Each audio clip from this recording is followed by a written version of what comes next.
So as you guys know, we've been warning you about the dangers for free speech on social media ever since 2008. We documented to it. We were on the forefront, getting hit, getting demonetized before any other YouTube channel out there, and now we have really reached a critical crescendo moment where the Prime Minister of Australia wants to put you in jail for 5 years for the simple, free expression of trolling.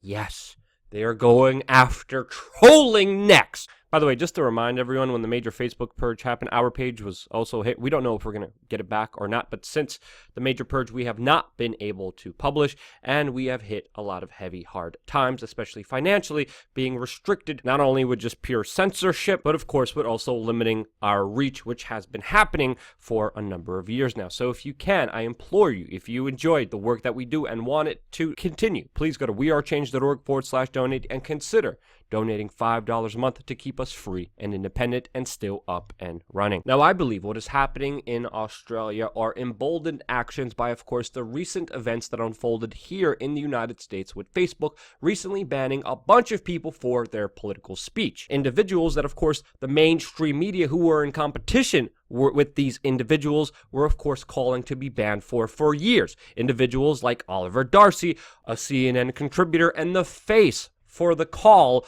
of technocratic major monopoly corporations to censor free speech in America. Now, the reason I'm bringing him up is because he's been continuing to advocate for this and effectively getting social media tech giants to do this. But specifically, I want to pick up on this particular tweet that he sent out in July 11th of 2018, which journalist Nick Monroe found, where he specifically was lobbying Facebook to ban the individuals that they just banned now. Facebook at that time responded, quote, "We see pages on both the left and the right pumping out what they consider opinion or analysis, but others call fake news. We believe banning these pages would be contrary to the basic principles of free speech." This was in 2018 of July, nearly 1 year ago. And now, Facebook banned those pages, plus a lot more of other individuals who you could argue weren't as aggressive as Alex Jones. And Facebook, knowing that their actions violated and were contrary to the basic principles of free speech, still acted on it recently, and it even looks like they affected us. Again, we're not getting any notification, but I cannot post on my page. Jason Burmis can't post on his page. I can't post on my separate fan page. We don't know what's going on yet, since we don't even have a notification or an exact explanation to what is happening to our Facebook pages that we have built for within the last few years. This was one of the primary ways that we were getting our viewership. Now, we can't post. We can't do anything here with this, which of course is a major blow to our fragile, independent, small media organization. That, of course, is supported by you, not big corporations, not special interests, not governments like all the other media outlets that are considered authoritative sources, which by the way, are just as opinionated as the alternative media, if not worse, because their opinions usually side with the interests that they serve. And this is why they want to, of course, shut the game down, rig it, make it unfair, and not have their up-and-coming competitors in the media business take their jobs, because we already are taking away their audience, and this is why a lot of this has started. And of course, authoritative governments love this,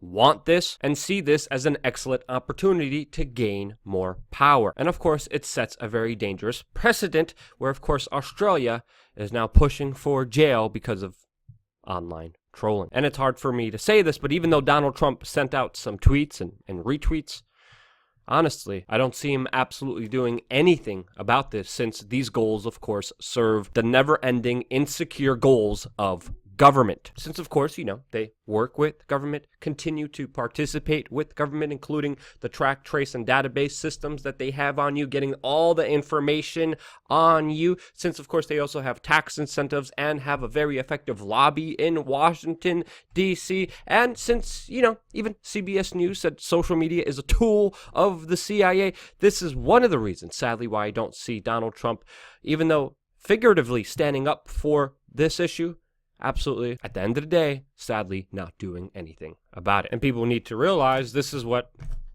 governments do. This is institutions that could never have enough authority over you. This is the overall trend of what happens historically. And if you think there's no coordination at all with some or maybe even just a few government agents on these larger kind of censorship moves, these larger violations of free speech, I would say that you should do your homework into how these social media companies even just came about. And they are essentially wiping out, eviscerating one of the core principal freedoms in our country, the freedom to express yourself, the freedom of speech, which even George Washington said, quote, "If the freedom of speech is taken away, then dumb and silent we may be led like sheep to the slaughter." Which is why I believe that the Prime Minister of Australia right now, after this controversial move by Facebook, which, by the way, they knew is a violation of the principles of free speech in the Western world, that we have this overzealous, bootlicking, statist ninny, the Prime Minister of Australia, saying, quote,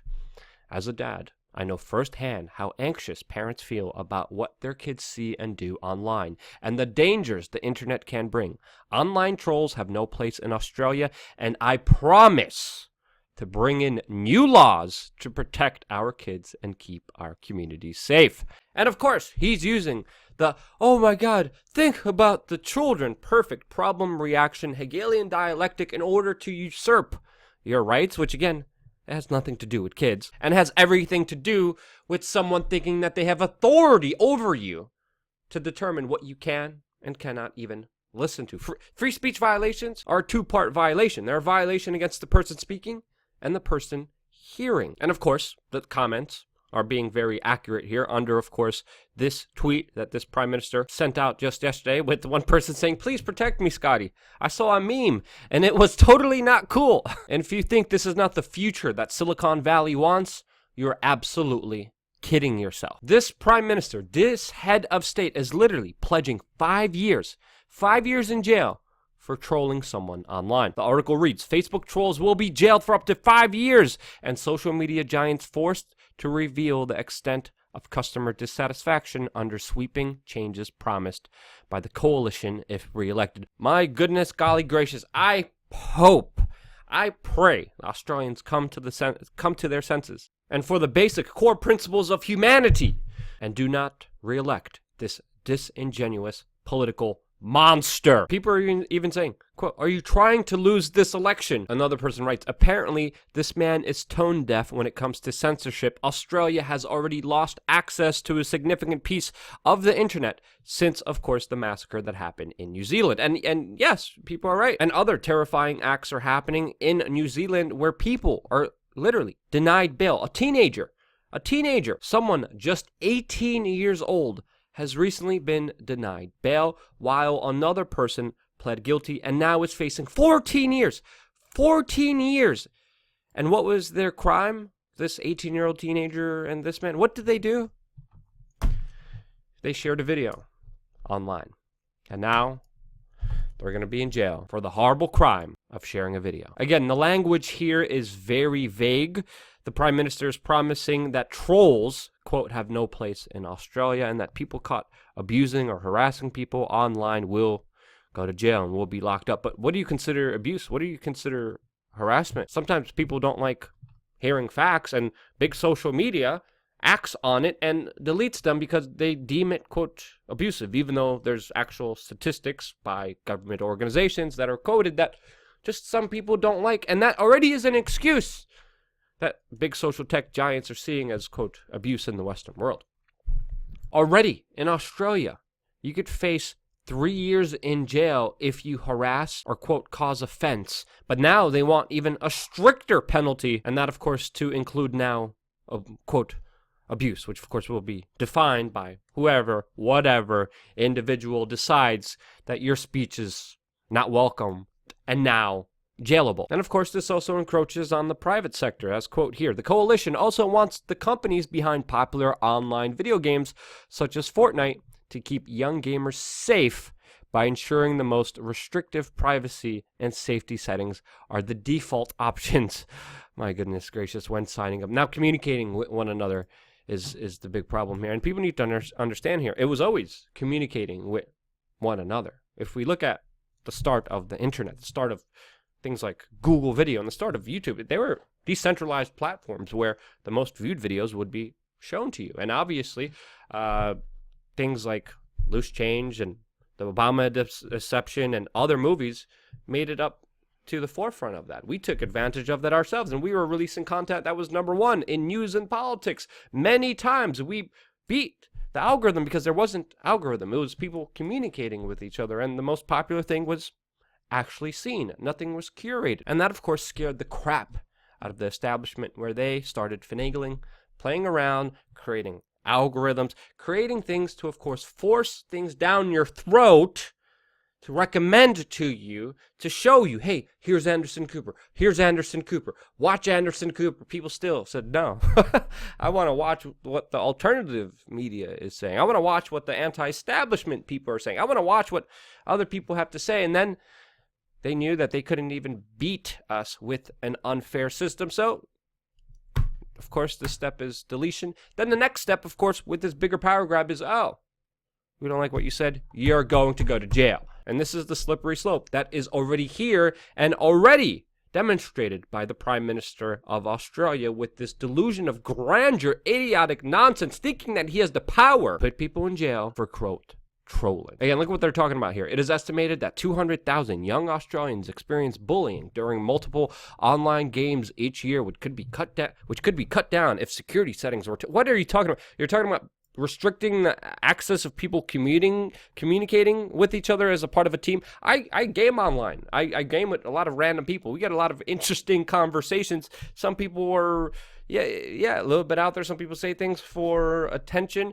I've been doing it on this specific channel here. I've been having a lot of fun with it. And ultimately, what they're calling for is ending the possibility of you guys even being able to communicate with each other. And again, this is the stupidest of the most stupid actions that I believe government could ever take. There's actual issues that humanity has to deal with. But now, none of this will be addressed at all, because man say bad thing on internet, now go jail. What is, look at this sick, baby doesn't even like him. The man looks like he's about to eat the baby.